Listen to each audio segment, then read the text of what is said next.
Welcome to the First Customers Podcast. Today we've got Kent Wilson with RV SnapPad. He's the COO. This company started out in a garage, bootstrapped all the way, grew to sell over 500,000 units across North America. Kent, welcome to the show. Thanks so much. Glad to be here. Tell us a little bit about your family's background. You told me beforehand this is a family business. So talk a little bit about where your family, where you grew up, where your family started. Yeah, it's actually a funny story. So my brother and my dad were the founders and launched this product. I'm the oldest son, the middle, and then we have the youngest son is also involved. But the story actually starts, we're up here in Calgary, Alberta, so Western Canada. And the story starts actually in the early 90s, so like 30 years ago. My dad back then worked with a partner who came up with an RV accessory for the industry back then. And it was long before direct to consumer or the internet or anything like that. So they had to, fund it, get it made, and then launched into distribution, because that was really the only way to sell a physical product like that into retailers and dealerships. So they did that. The launch was a success. It's still a product in the RV industry today. A lot of people use it, but they were diluted out of their own company at the time because they were raising money. The lawyer they were working with to make that happen was also working with one of their larger investors. Yeah. So shady. Kind of, So the family kind of struggled after that, but got back on our feet over time. How exactly did they lose? Like what happened there? If you can speak about it a little bit, to where they actually lost the company. So there was kind of double dealing by the lawyer on the two sides, right? So they trusted him a little bit too much. I would say they were relatively naive. They're out there just trying to. My dad's actually from Saskatchewan, from a little farmer town. He's very much like your handshake and your word is your bond. So they were operating on a different level than you should be in terms of naivete when you're raising money and dealing with investors. So they found out kind of over time, once the product got traction, that they were no longer actually owners, major shareholders in their company. So the major investor started doing things, and eventually he fired them both out of their own company. So, or they left, one of the two, because I don't think you'd want to stay in that situation, right? So, so years down the road, we have two brothers, three sons. We're all sort of grown up. I was in digital marketing at the time. The middle brother had gone to business school, and the youngest brother was in SEO and website building. So he came to us and said, I kind of want to give this RVing thing another go. I still kind of know people in the industry, and I have a new idea. So the idea I came up with was permanent jack pads, which doesn't mean anything unless you're an RVer. But up until this product idea, jack pads are things you carry around as an RVer and put under the leveling systems and stabilizers that they have, because RVs need to be level, because you have kitchens in them and you put your drip down and you don't want it sliding and things like that. So they have these modern hydraulic and electric leveling systems on them with big metal feet.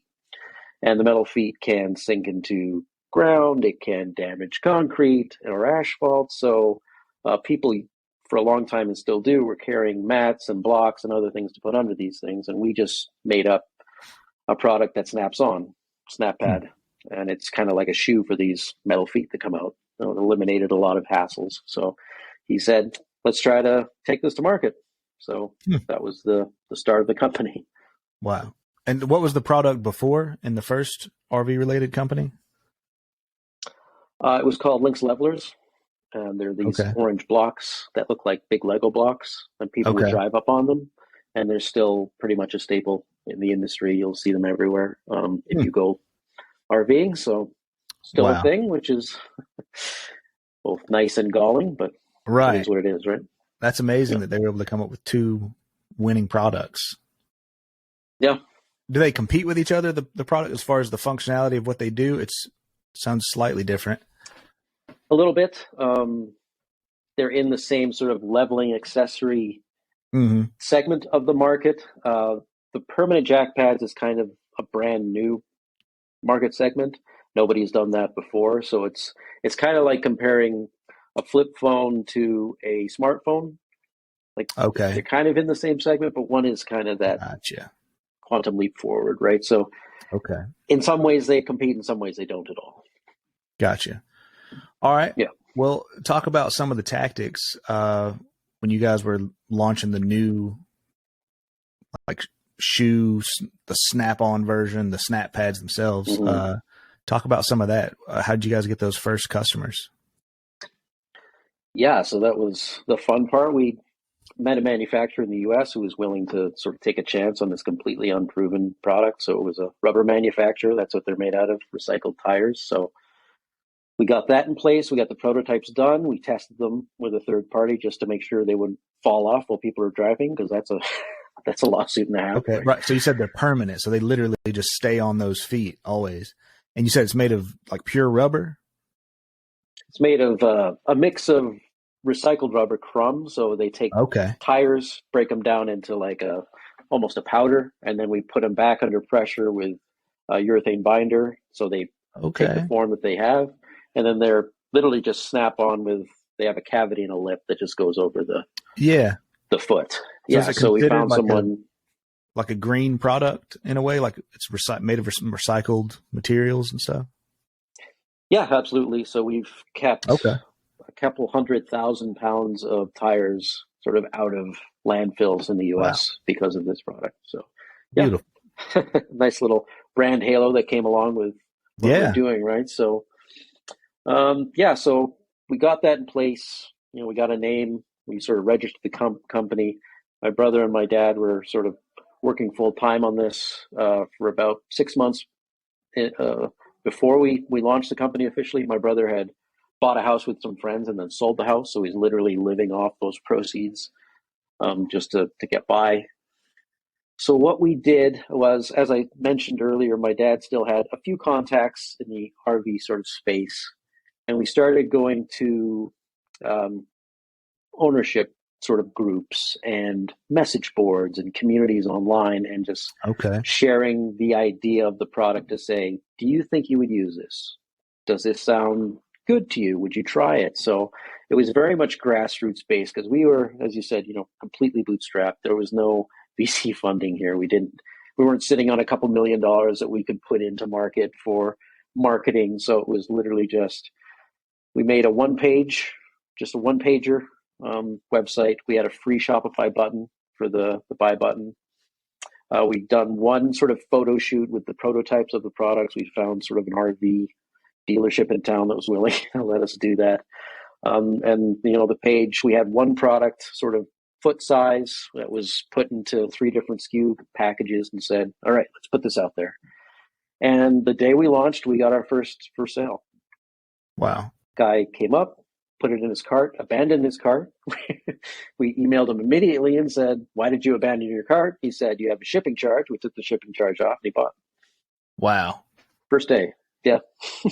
That's awesome. So you guys were there, like turned the site on, and then everybody's huddled around the computer watching the Google Analytics or something to see if there's any visitors. And like, how'd you know it was an abandoned cart? I was at work because I was still working for a marketing agency at the time. So my brother had, it was everything at that point. So he was the customer service, and he was the guy, because he's working full time. So he got the notification of the abandoned cart. And you said you were using Shopify, so you had a Shopify store? Just a button. They had a buy button, which you could use at the time, but we did get notifications. Okay, you still get notifications. Does it give you a dashboard with that where you can log in and see any analytics, or how does that work? I don't even remember, because it was back in 2015, late 2015, right? So in September. Yeah. So it's even the shoulder season. So we're surprised we sold anything, because RVing is very seasonal, right? But and we asked the guy after he bought, where'd you hear about us? Because it was very surprising, even though we'd done some sort of grassroots stuff. And he said, I don't remember. He was just on the site somehow. Were you running any ads or anything? No, we had no money, right? So So you just It literally had gotten made the site into, live. we made the site live, and we were active on, I think there's a major message board called IRV1, which is sort of a Okay. big gathering place for RV communities online. So I'm guessing, and we were, putting this in front of some ownership groups, which is a thing in RVing where people who own a sort of a similar brand of RV get together as a Okay, community. yeah. So at some point, it had found its way through one of these sort of grassroots channels to this person, and he decided, yeah, I'll give this a shot. And that's how it sort of initially kind of spread early on. So people posting in forums say, hey, about this new thing, it's totally different than regular jack pads, and here's the site. I think we got about, yeah, go ahead. No, I was going to say, so that was literally the first one in the market, the ones you guys made. Mm-hmm. There wasn't anything like it yet. Completely new product category. Wow. So when we launched, we had some positive sort of feedback from these sort of ownership groups and communities, but you never know, right? You could say you put it out there and people don't have, never mind, right? So yeah. We were pretty heartened. I think we made $10,000 in revenue in our first 3 months, wow. Which is not a big number, but when you're doing product market fit in the early stages, it's very encouraging, right? That's so crazy, because that's one of those products that's like, once it's there, you're like, well, yeah, you don't want to put metal feet down and tearing everything up all the time. Of course, put a layer of some kind of cushion there. That's incredible. Because I mean, RVs have been around. Well, I don't know how long those specific hydraulic lift parts of it, is that been around? I mean, for 50 years, or how long has that part been around? That type of RV? It's mostly a modern thing, so probably 25 years if you go back. That as RVs have gotten bigger, they've had to get more sophisticated leveling systems on them. Yeah. Okay. That's incredible. So you had the first mover advantage. Yeah. And did you continue the community kind of yourselves, like going into the forums and that kind of thing? And like, talk a little bit about how your marketing approach evolved. Yeah, very ear to the ground. So the first paid acquisition channel we used was Facebook, and it was just like $5 a day at most. Mm-hmm. But one of the big benefits of Facebook, aside from all the other things that comes with, algorithm and lots of users, was people commented on the ads. So if you put it out there and people would say, I don't understand what this is for, they'd say, I wish it did this. So our first actually major product update came, I think, June of 2016. So not long after, because the first feedback we were getting, aside from we really like this, is we need drainage channels in it. So the way it would lock onto the foot, it would just sort of have this area on top of it where water would gather. And people said, I'd like an easier way to do this. So the first time we did it, I think we took a saw and just put some notches in the side of it and snapped it on to make sure it would work. And then we had that built out in the actual tool, and it doubled our sales in that month. So just putting some drainage holes in it. Right. Huh. But yeah, we got a membership to IRV2, and then eventually as a brand, we started advertising with them monthly, which got us a bunch of stuff like banner ads and stuff. But the big thing was we got to post in the message board as the brand, so people could say, what about this, or how do I do that? And it was nice to have just complete access right to your target market. Right. That's golden. And then you're being responsive, changing the products, coming out with new products based on their feedback. Right. It's just perfect. The other thing we also did in the early going was influencer marketing and seeding. So I come from, as I mentioned, a digital marketing background. Right. And I was with a major agency here in Calgary, and I was actually their social media strategist, right? So I'd done some of this sort of work previously, so I knew that we could go out there, seed the product, get reviews, and UGC on people's channels. We didn't go after the Kardashian level channels, right? Even though there actually isn't any of those in RVing, but there are big couple 100,000 YouTube people with that many subscribers. But we went after any people that had 10,000, right?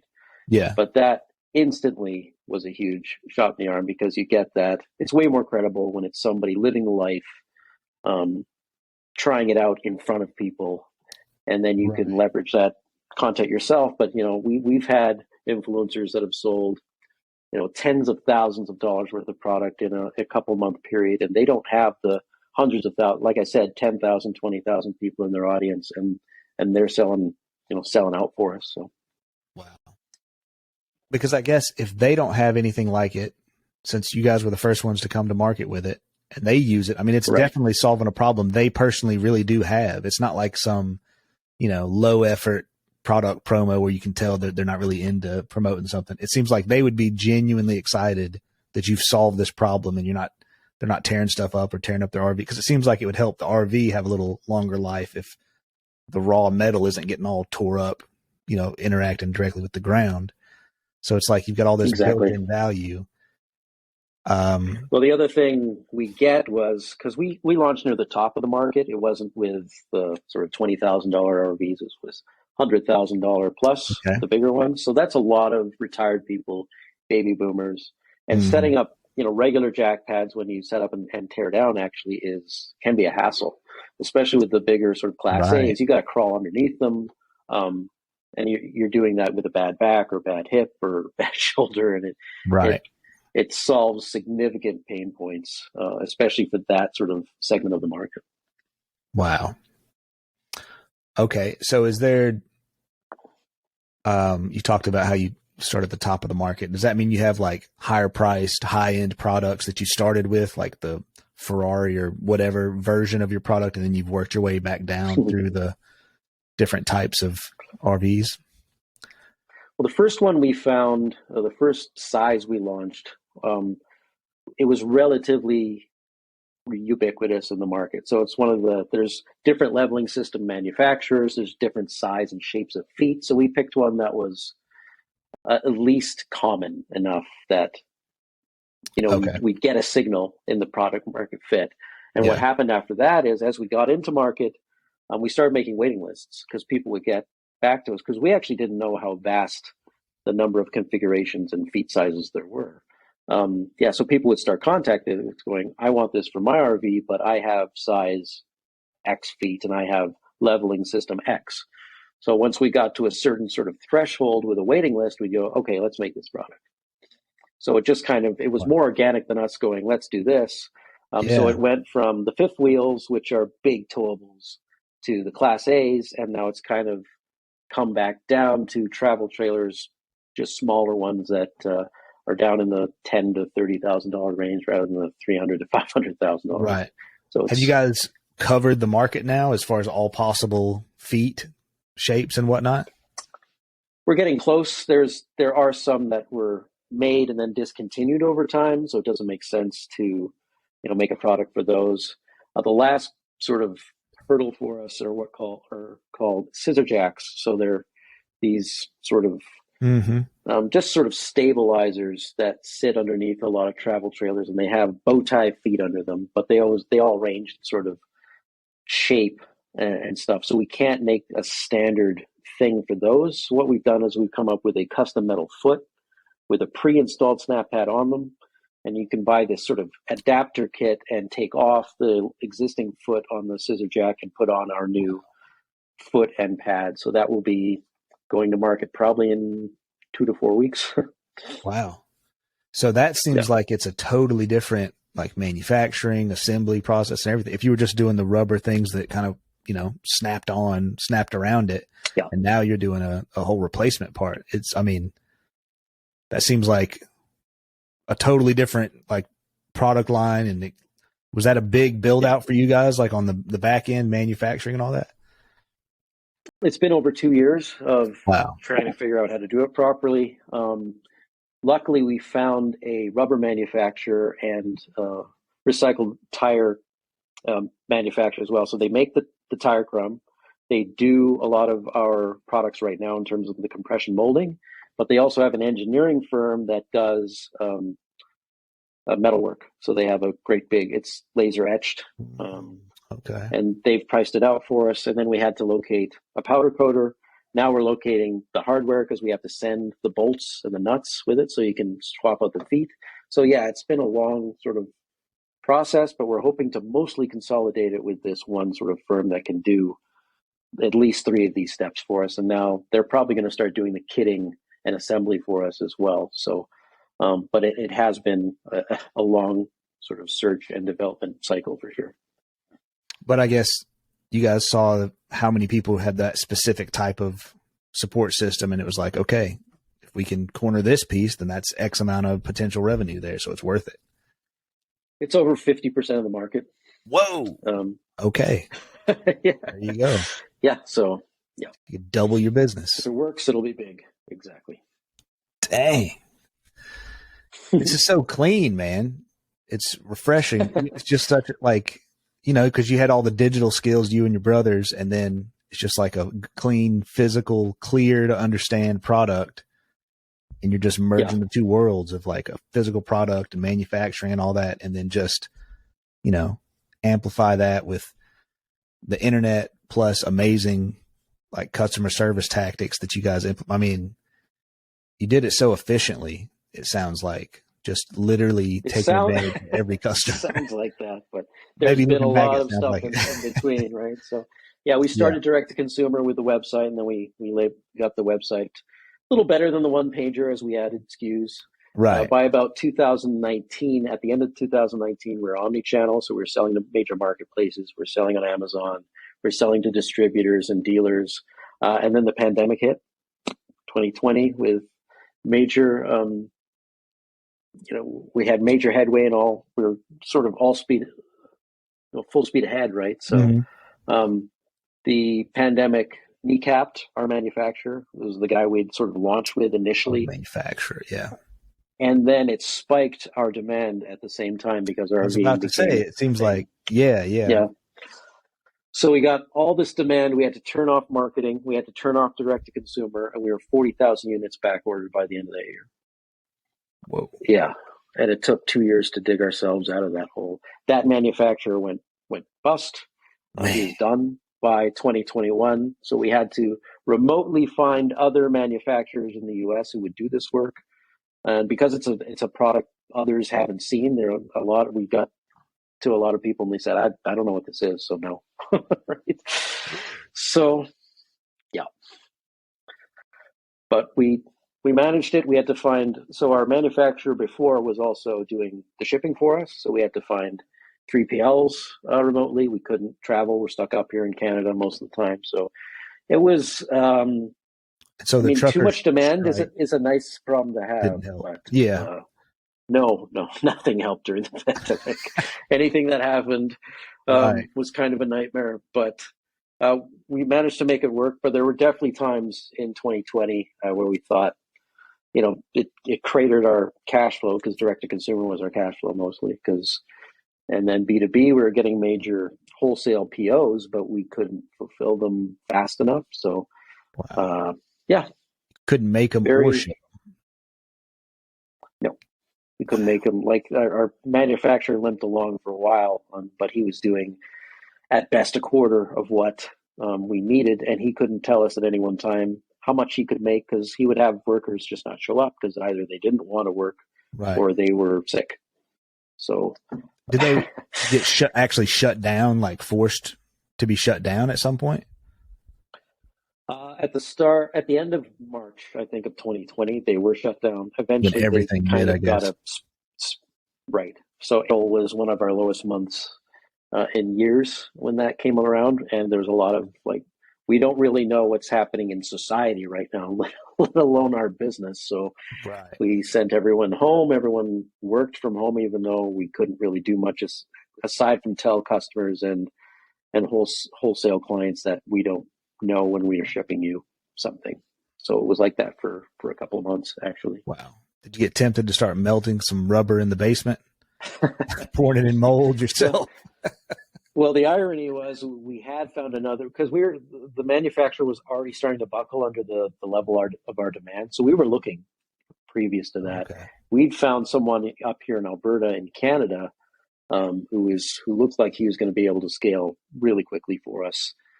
And then they shut down in April, and didn't start back up for months. So we were literally 3 weeks away from launching with them.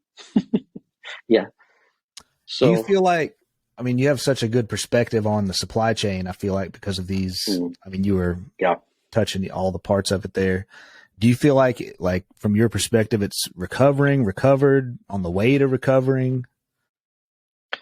Yeah. So, I mean, it was a fully robust supply chain for the first time for us last year. We got it kind of all going. Okay. Everyone was making good quality products. So that was another thing that we struggled with new manufacturers, was they kind of struggled because we had to get them started and then say, make as much of this as you can, because we are 40,000 units back ordered right now. So it's, once you're onboarding and scaling up a manufacturer, you can hit a lot of quality assurance and quality control problems when you're stepping on their neck saying, get as many as done as you can. So we had a lot of stop and starts with, I think it was 3 new manufacturers in that first sort of year and a half, because they would send us stuff and we go, no, stop making these right now. We literally had to go down to our 3PL in October of 2021 and handpick through tens of thousands of pads, because we found out one of our manufacturers sending stuff that was nowhere near our quality standards. So a bunch of us went down, spent a week, 10-hour days picking through boxes and going, nope, yep, nope, yeah, throwing a bunch of it out. Was it like cosmetic stuff, or was it like defects that could cause issues, or? It was both. So we had to, okay. Some of it was because it's something snapping on to a major, piece of automotive equipment and hurtling down the highway at 80 miles an hour. It cannot be bad, right? But also, you when you're selling these stuff, like our AOV is about $150 USD, right, per pack. So this is not a cheap product. So it can't show up with flashing on it and looking like crap either. So yeah, so but now we have it fully. I mean, our issue last year was the cost of the supply chain. It wasn't that it was making product, it was that materials went up, freight went up, shipping went up. That's right. That was last year. 2022, yeah. So everything got more expensive. Yeah, so we were, getting everything out as quick as we could, and 2-day shipping for direct to consumers and 2 to 4 weeks at most for wholesale POs, but it cost us a lot. So now this year we're consolidating the supply chain to eliminate, extra shipping, extra freight, all that sort of nice stuff, right? So how do you consolidate? Are you like vertically integrating and like taking over parts of your own supply chain, or what does that look like? Long term, we want to vertically integrate. Right now, I think that manufacturer I discussed, they have the most scalability. Like they're a big company. They make our product the best out of the manufacturers we've tested. Like they have the fewest QC issues, and then they're backed by that engineering firm. So they've already started, automating pieces of the process, where the other firms were kind of just throwing staff at it when they had to scale, like just get more people doing more stuff, whereas these guys are kind of next level. So we think we're going to consolidate with them, at least in the short to medium term. Okay, so consolidating by just less manufacturers now that you've tested several. Right. Interesting. All right. Mm-hmm. Oh, my family was trying to bust in the room here. Okay, this is really cool, man. This is like the classic business dreamer type story where, like, I have an idea and a dream, and then it just works and grows, and you making product, fueling the manufacturing industry, creating jobs, solving problems for people. Really cool. What do you think's been the most effective tactic now that you've been up and running for several years, moved 500,000 units? What causes like the biggest spikes? I mean, we've scaled with Facebook as well as best we can. Obviously, that macro environment has changed over time. We kind of grew up in the golden age of Facebook, and now it's much tougher post iOS 14. But that's still one of our primary acquisition channels. The influencer stuff continues to be really beneficial for us.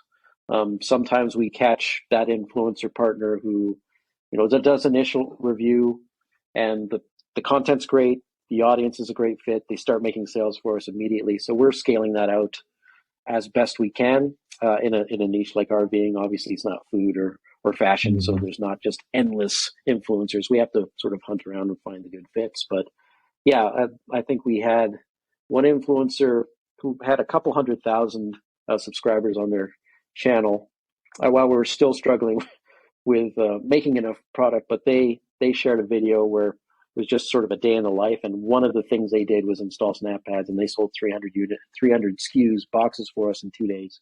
Wow. They cleaned us out. So that's, Facebook and stuff like that, you can scale it like this. The influencer stuff's much more like this, but when you hit, it's fantastic. Yeah. And then you can leverage over time with white labeling ads or just an ongoing relationship with them. And we take that UGC and make it into the paid ads all the time. So when you say white labeling ads, you mean like giving an ad to an influencer and they run it just as content? Or what does that mean, white labeling ads with an influencer? Yes. So what you can do with that sort of content is they post it to their channel kind of natively. This is for Instagram and Facebook. And then you can go in and promote the ad the way you would with targeting and whatever else you want to do, but it's promoted through their channel, not your brand channel. Nice. Yeah. Okay. So it looks like it's coming from them, right? And it is. I mean, it's their content, but when it's and they love the views through a sponsor, they're getting a lot of extra exposure themselves. Yeah. I mean, we've had ads that can have over 1 million impressions, in a month or two, right? So it's good for them too. Wow. Okay. So the influencer ads have been the biggest spike. Yeah. Okay. It's we're building that out, and now we're getting into affiliate sort of sales. So we're using a platform called Social Snowball. Anyone who buys through our store can sort of be onboarded as an affiliate really painlessly. And we've had people, call us in the past because we have an NPS between 85 and 90 every year. So it's a product and brand that's Net Promoter resonates. Score, NPS. Correct. Yeah. Okay. Yep. Cool. And then we've had people like, I sell your product to my friends and family and people I RV with all the time. So now we've got this process in place where they can sign up and, get rewarded for that. So we're really excited about what that'll look like, especially in the middle of the season when everyone's RVing in June and July. So you're the first person to mention Net Promoter Score on the podcast. Could you explain what that is and how you guys utilize that? Yeah, it's pretty simple. It really is just a score of how likely a user or a customer is going to share your product or service with their friends and family. So you get a score out of 1 out of 10 when you survey people, and if they're, I believe, 8, 9, or 10, they're considered a net promoter. And anything, I think, 7 to 5 or 6 is considered neutral, and anything below that is a detractor, right? So it's a simple calculation of your net promoters versus your detractors, and then you get something out of 100, right? So if you're 0, you're kind of neutral. Yeah. And if you're 100, every single person you sell to would promote your stuff to friends and family. And if you're minus 100, then everyone hates your product and service. You should go with this. So, yeah, so we know that we're always shooting for that 80 plus NPS. Okay, 80 plus, and that's where you usually stay. Yeah, I think our lowest in the last 5 years has been 84, and most recent was about 88. So we're kind of in that. Yeah. I mean, it seems like if you own an RV and you just become aware of your product, and you said it's about $150 on average, the average order value. It can be 320 and it can be 110, just depending on the size of the package. Right? Considering the cost of an RV that you've invested and you own, like, it just seems like seeing that your product exists would be like, well, yeah, let me get a boot for the thing. It just seems like such a default, of course, buy. Interesting. Actually, on our last, so we do a annual user survey as well as on-site surveys, but the annual one's the one we use for the NPS. And one of the questions, aside from the net promoter stuff, is, do you think RV SnapPad should be standard equipment on RVs? And I think the last time we asked that, 94% of people said yes. Yeah, So it does seem to be solving a real pain point for people, and for they just sure. think this makes too much sense, right? So that's very encouraging. So is that a threat though? Also, like the RV manufacturers could be like, "Hey, put a little rubber on the bottom." You know what I mean? Or is it? You think it's still like unique enough to where you guys have that long enough road ahead or whatever? The good news is we have a lot of moats. One of them is just when it comes to OEM, which is from the factory, the stuff they put on. Mm-hmm. RV manufacturers are very cheap. So Oh, unless someone's paying for it, they're not going to be interested in just putting it on the bottom of their feet, right? so it'd be an The other upsell thing anyway, is an yeah, it add-on. should be an upsell. But the other issue is that RVs are the way they're manufactured is the car parts and the house parts and the other stuff all come from different places. So the leveling system is manufactured by supplier X, and then Ah, the gotcha. stuff, the other stuff that goes in the kitchen is done by Y. So they take all these things and kind of put them together. So you probably Got need the leveling system to do that rather than the the Thor or the Airstream that's ultimately putting everything together. We and have IP on this okay. too, Oh, so okay, there we you have go. this patented. Yeah. So Perfect. and as we've gone along, we've built out the fitment database around compatibility for leveling system X, Y versus SnapPad package. And we have over 10,000 lines of data, which we doesn't exist in the industry except in our proprietary sort of database, right? So we have all Wow. these little things that makes it hard to just come along and kind of one of the big incumbents sweep us out of the way. So yeah, it's like they don't necessarily have the right incentives to go through the trouble of, No, yeah, that makes exactly. sense. Okay. Yeah. And you've put the legal barrier to where it'd be difficult. Is there like a certain time frame that how do patents work? I think they usually last 20 to 25 years. We have Okay. the US patent. There you Yeah. go. Now you have to defend your patent, so we already have one knockoff in market now, and we're trying to figure out how to deal with that. But Gotcha. um, the RV industry also has a couple of really big sort of companies, and usually what they do with outfits like ours is rather than compete, they just buy us, right? We have You Okay. have the product in market, you have the brand. Right. Um, Because they would have to spend money on the tooling and manufacturing to get it all set up anyway. So why not just, yeah. exactly. Is Yeah. that kind of the long term goal? Just to cash out maybe and like sell the company eventually? It's definitely an exit is what we've considered, especially Mm-hmm. for we were contacted by four different entities this past summer about potentially selling, and we think we're a little too early. But Yeah. um, you know, if we never sell, we can probably keep running this. Yeah. Up until this year, we grew 80% year over year, Whoa. top line revenue. Yeah, so we're pretty happy continuing to run Yeah. it as a small sort of family company. There's 20 people in the front office now. A lot of us, my wife is the head of customer service now, that type of thing. But yeah, if someone comes along and says we're going to give you this amount of money to either stick around and keep running it or go away, we're not going to say no to I'm so jealous of you guys. I'm going to be honest. that. I think it's so cool that kind of a business, like just bootstrapped it, built a product business, and you've got a clear path of like, hey, we got to cover all these feet. And there's just different kinds of feet, and we got to make things to cover more of those. Are there other product lines like, because I'm sure that some of the manufacturing, the processes, or the materials you're using can apply to other things. Are there other ideas in the works to diversify in case of, that SWOT analysis sometimes you do with a company? Like what's our strength, weakness, opportunities, and threats?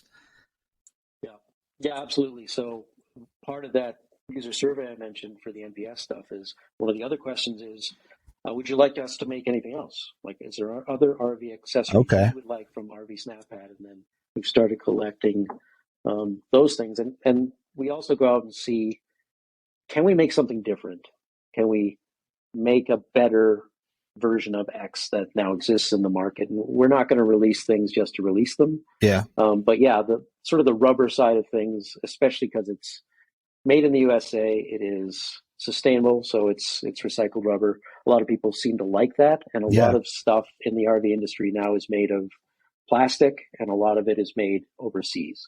Mm. So if we find ways to take those brand halos, apply them to other sort of leveling accessories. We're gonna do that. I tell you what, my chair has been tearing up my hardwood floor. Come up with a better furniture pad. Yeah, I got a mat now. Yeah, but I was going through different furniture pads because they were just rolling off, or they just weren't fitting this specific chair. Yeah, there's so much opportunity there because it's snap-on pad, and so any situation where something is, tearing up a surface or whatever, you could probably figure out how to manufacture something or design something to fix that. Yeah, there's industrial applications, and there's for sure. Big truckers actually have metal feet that come out of the trucks. That's right. Yeah. Yeah. So we started looking at that, and there's trucking, utility huge. Trailers, horse trailers, and marine trailers. So there's all sorts of stuff, but we still sort of have a tiger by the tail when it comes to our core products. So it's right. Some of it is just because even with over 500,000 sort of unit sales to date, I think we've gotten to maybe 1% of the North American market so far. What? Yeah. So Are you taking on investors? Not yet. People have asked a couple of times, but it's a nice little ride to be on. Honestly, it gets a little bit more stressful every year, but right. It's a good stress, right? People want the product. People are happy with the brand. It's just finding ways to get it out there profitably. So what about one more threat analysis? Rubber. I've heard talk of like rubber tree shortages and different viruses that could kill a rubber tree, but I guess you're sourcing recycled, like just the garbage, the old tires. Is that 100% where it comes from? Mm-hmm. Yeah, it's just recycled tires. So the one thing we ran into, shortage of those, are we? I don't think so. No, there's lots of tires. Yeah. The one thing we ran into actually in 2021 was that polar vortex that went down into Texas and knocked a bunch of stuff out. So the main creator of the urethane binder that we use was down in Texas, and they kind of got knocked out. So at one point when we were spinning up our new supply chain, we ran out of urethane. Wow. Yeah. Huh. But that's sort of a 1 in 100-year thing where nothing you can really do about it. So, and they supplied all these other urethane, like they were the main source of it in North America. So it was like, all right, well, just gotta wait till this blows over. Yeah. So, wow. Yeah. There's no shortage and there's no end in sight of rubber tires at the moment. I mean, especially considering just the trucking industry alone runs through tires like crazy. I mean, wow. Exactly. So just got to keep the urethane supply going, and you guys are good. Yeah, there's Europe and Australia and other places at RV. Obviously, we actually just started getting into Canada, which is where the front office is located, ironically. Oh, wow. Second biggest RV market, and then Europe, Australia. We'll see from there, right? Okay, so you've been focused just on the U.S., and you're slowly moving into the other countries. Amazing. Well, this has been awesome, man. Thanks so much. Yeah, let's go through a quick little rapid fire session if you got a few more minutes. Absolutely. All right. We've talked about the core of what you did. Now let's just go through, all right, have you used any of these tactics along the way or now? Let's start out with traditional marketing.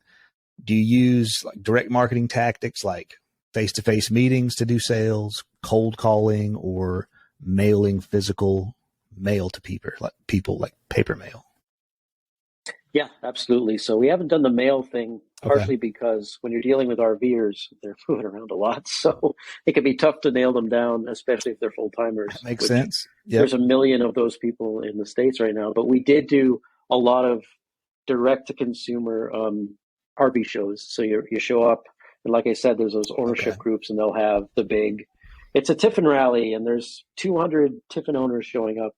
And actually, the funny thing is we really knew we had something on our hands because the first one of those we went to was for Tiffin, which is a big Class A motorhome. It was my brother and my dad. They were doing the full-time thing. It was the third product line we'd released, but it was the first major rally we'd gone to like this. And they showed up, and the security guard said, "Oh, SnapPad, you guys are going to do well." And we thought, what are you talking about? Like, we didn't advertise this. So it was down in Tucson. they set up the booth and they were sold out in the first 4 hours of everything they took. Wow. They literally couldn't eat lunch. It was like a lineup kind of until they'd sold out. And then they had to take people's names and make a list to, because it was a 3-day rally. So the next 2 days they had nothing at the booth, and they just met with people and took their names so it was this weird feeding frenzy that, we didn't advertise. We just showed up and we didn't know what to expect. So that was a really big signal. But doing that face to face is a great way to understand perception of your product, what your pitch should be. So people would come up and say, what are these things? And then eventually you run down what they are, how they work, and, what people will respond to in terms of trying to sell them. What about the cold calling aspect of direct marketing? Do you guys just randomly try to call people? We did that when we started to get into the B2B dealer direct stuff. So we would, get lists of people. And even now, locally, we will send out, we have a 2-person sort of sales team here, and we'll say, why don't you just go see, Woody's RV that's down the road and see if they want some SnapPads. So yeah, there's definitely, and we have a rep group in the US now who is on the boots on the ground, and they'll stop in with dealers and say, want some SnapPads? Here's what they are. Yep. What's the percentage you'd say, like, for the sales team in terms of revenue, or like the percentage, like the conversion rate of those direct marketing efforts, when they're just like, hey, this exists. It obviously applies to your customers' RV dealership. What do you think that conversion rate is like? What percentage of dealerships want to carry your product?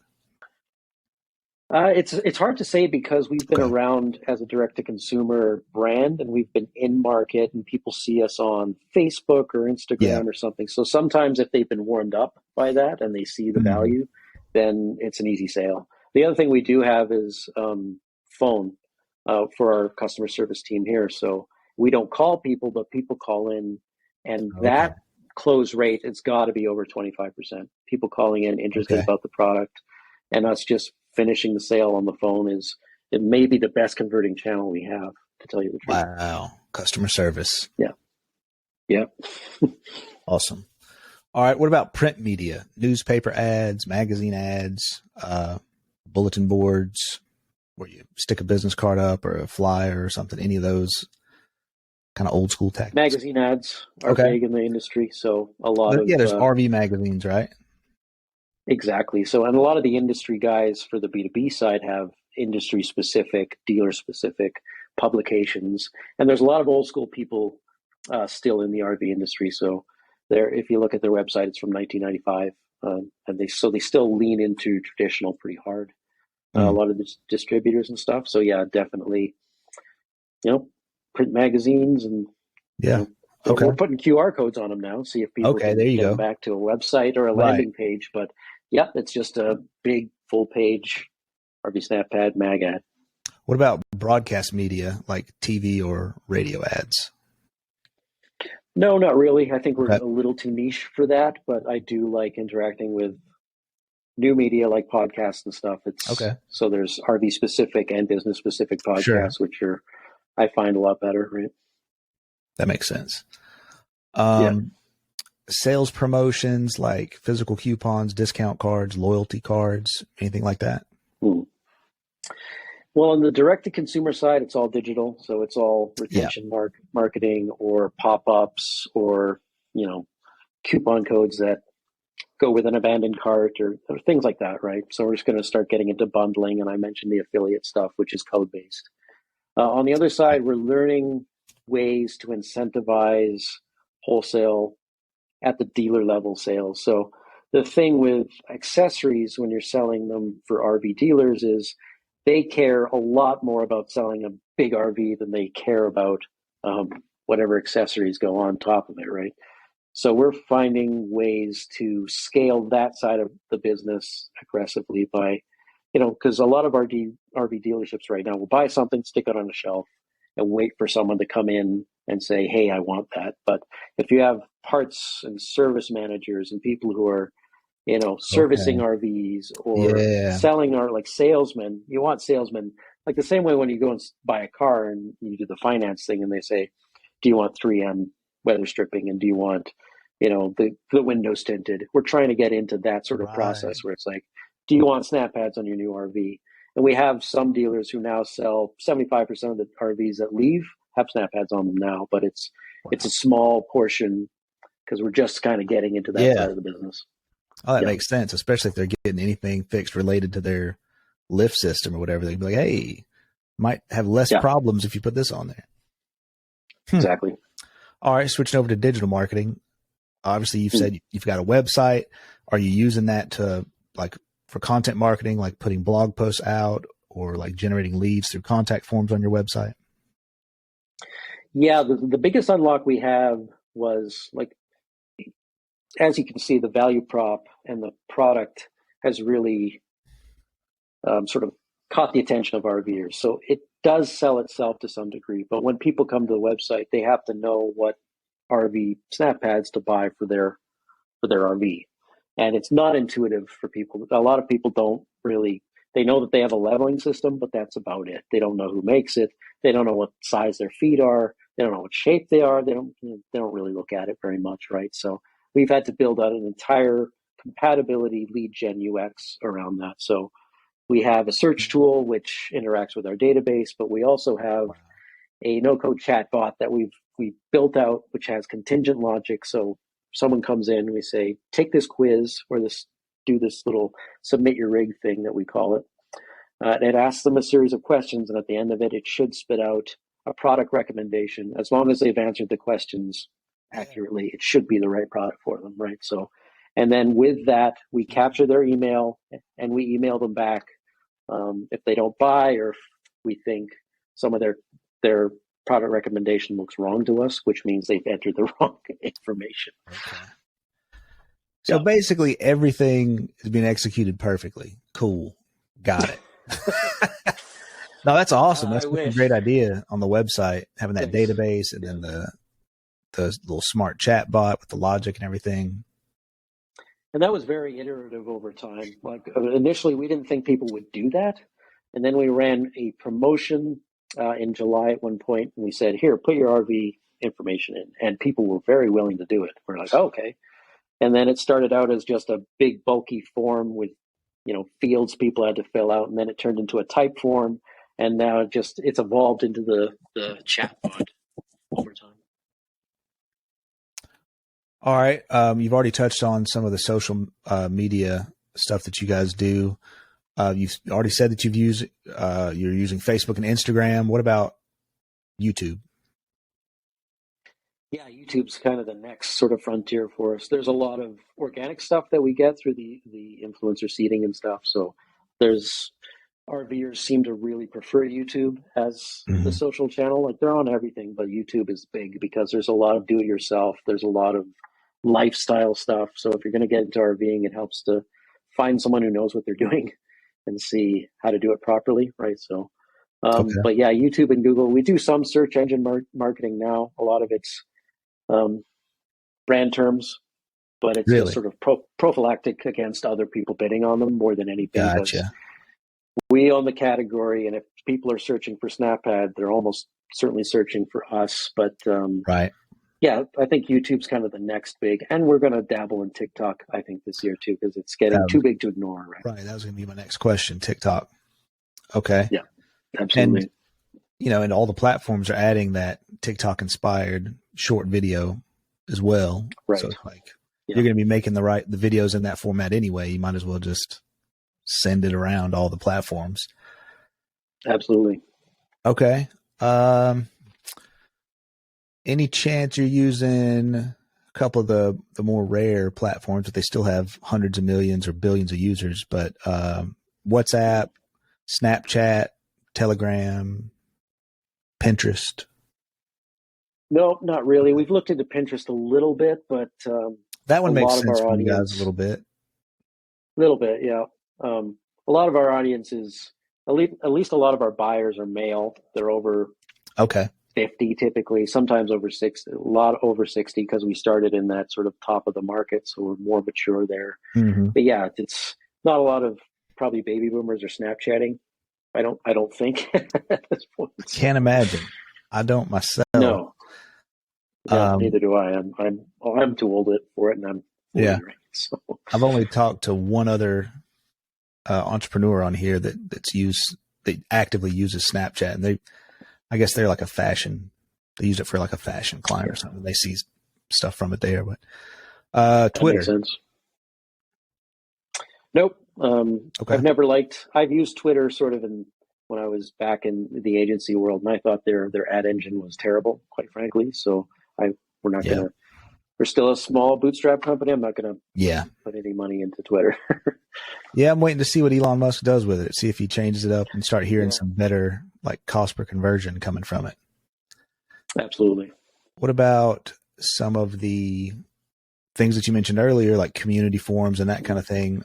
Were you going directly to specific like website forums, or did you also take advantage of things like Reddit, Quora, Slack groups, Yeah, Discord we've groups? done. Never did the core thing. I think we did sort of a Reddit thing at some point. Didn't see too much from it. We still do, have our brand terms kind of on search. So if we pop up anywhere, it feeds us an email saying, someone mentioned RV SnapPad. So we do dive into things if we feel we have to.